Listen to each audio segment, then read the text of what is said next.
Hey everybody, this is Corey with another review. This time we are going to light it up, pass it around, take a hit, and talk about Weedcraft Inc.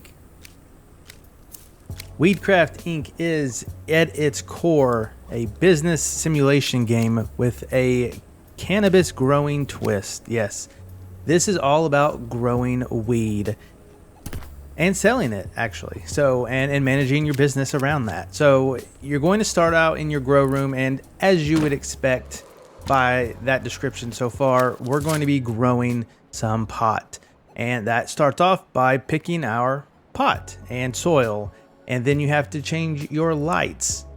You also have to water it and grow it, and eventually you will yield some weed. And that's the basics of this game. You then have to sell the weed. So you have to go around and you have to wait for somebody to buy it, and you do have different customers with different preferences. As you progress throughout the game, you will unlock other strains, better soil, better lighting, air purifiers, and fans that help control your temperature. Yes, this gets very, very in the weeds, if you will, about growing your cannabis, which is to be expected in a game like this. Now, most of this stuff, besides setting up your growing stations, is just going to be clicking on bubbles that appear on the map. So when we're selling, for example, a icon will appear, we need to hold down the button, and then we will collect our cash. Similarly, when a cop shows up and you have a front business, which you can run, you'll just hold down the button to clear that, and then your suspicion from the police go down. The business part about this is not just about selling, but managing employees.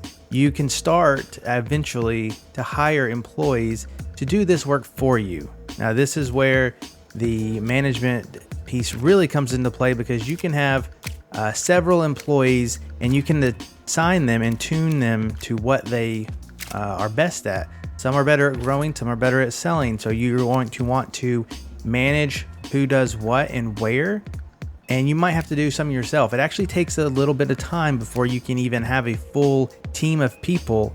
So you might be doing a lot of growing yourself in the very beginning, or selling, depending on what employees you find. Now, I did mention the police aspect of the game. This would not be a drug selling simulator if police were not involved.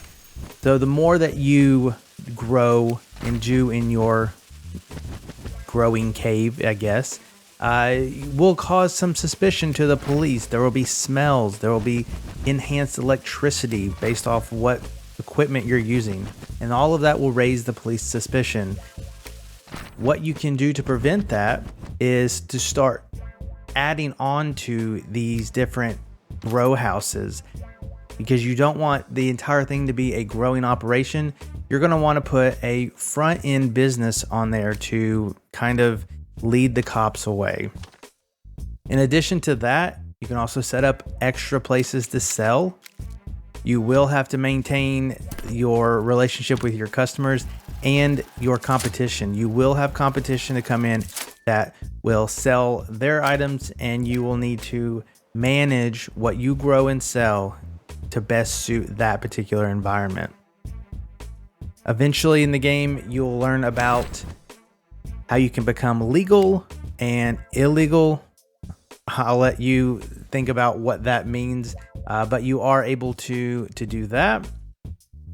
Eventually, you'll start to unlock other cities that you can grow your business into, and you might need to get product from one city to the other city. So you might have to start smuggling, and you can as well employ somebody to do that for you. Now, I've talked about kind of the business aspect and how you run the game a little bit. There's a whole lot more to this game than meets the eye. There are relationships that you not only have to handle with your employees, but the competition you will be talking to.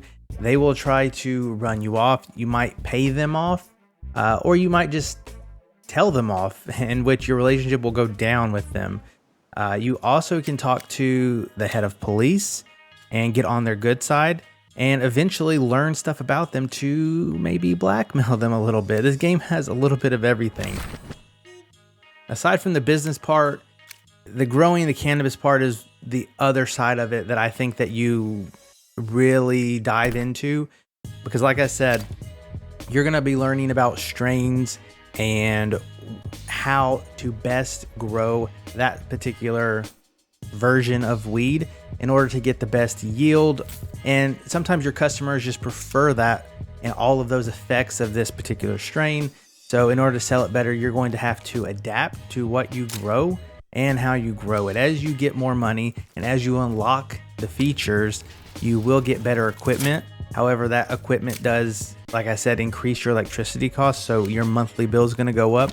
As you get more places under your belt, those rent costs will go up every month.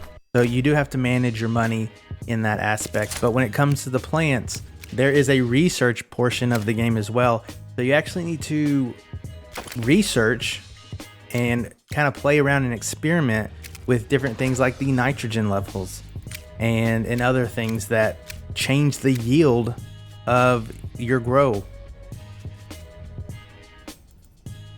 I tell you, before I played this game, I didn't know anywhere near the amount of strains of weed that there were, but this game has educated me in that way. Now, I've been playing on what they call chill mode, which is an easier mode.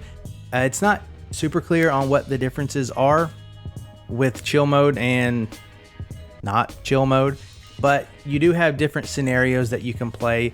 They kind of have a little bit of a different story. Some are a little bit more difficult, and so you can kind of start in the first one and work your way up. It does take a while to unlock everything. I think even at 10 hours in at that particular stage, I had not unlocked everything, and I wasn't too far along after unlocking perks, because as you level up as a businessman, you can get kind of shady and more legitimate perks where better employees find you, or you're able to grow something faster if you do it yourself, things like that. So there is like a bit of a skill tree involved, but you actually have to play quite a bit before you unlock any of that. And once you kind of get the hang of it is about the time when you get another city, and so you kind of have a good way to go, but you do have to bounce between them back and forth a lot. It's kind of like just chasing the squirrel and knocking this one out and going to the next city and doing that and then jumping back. It can get very jumpy in that sense. As far as the business simulation goes, it probably started out slower for me, but as the game went on, I found that I wanted to keep playing with it, because I was just like, I just need, one more month, one more year. I just want to get one more year through and see how much better my profit margins from selling cannabis do. But there it is. This is Weedcraft Inc. Now available on consoles, previously only available on PC. If you're into business management simulation, I think this is a pretty cool spin on it, something that you don't really see. It's definitely not the norm, and you may learn a thing or two along the way.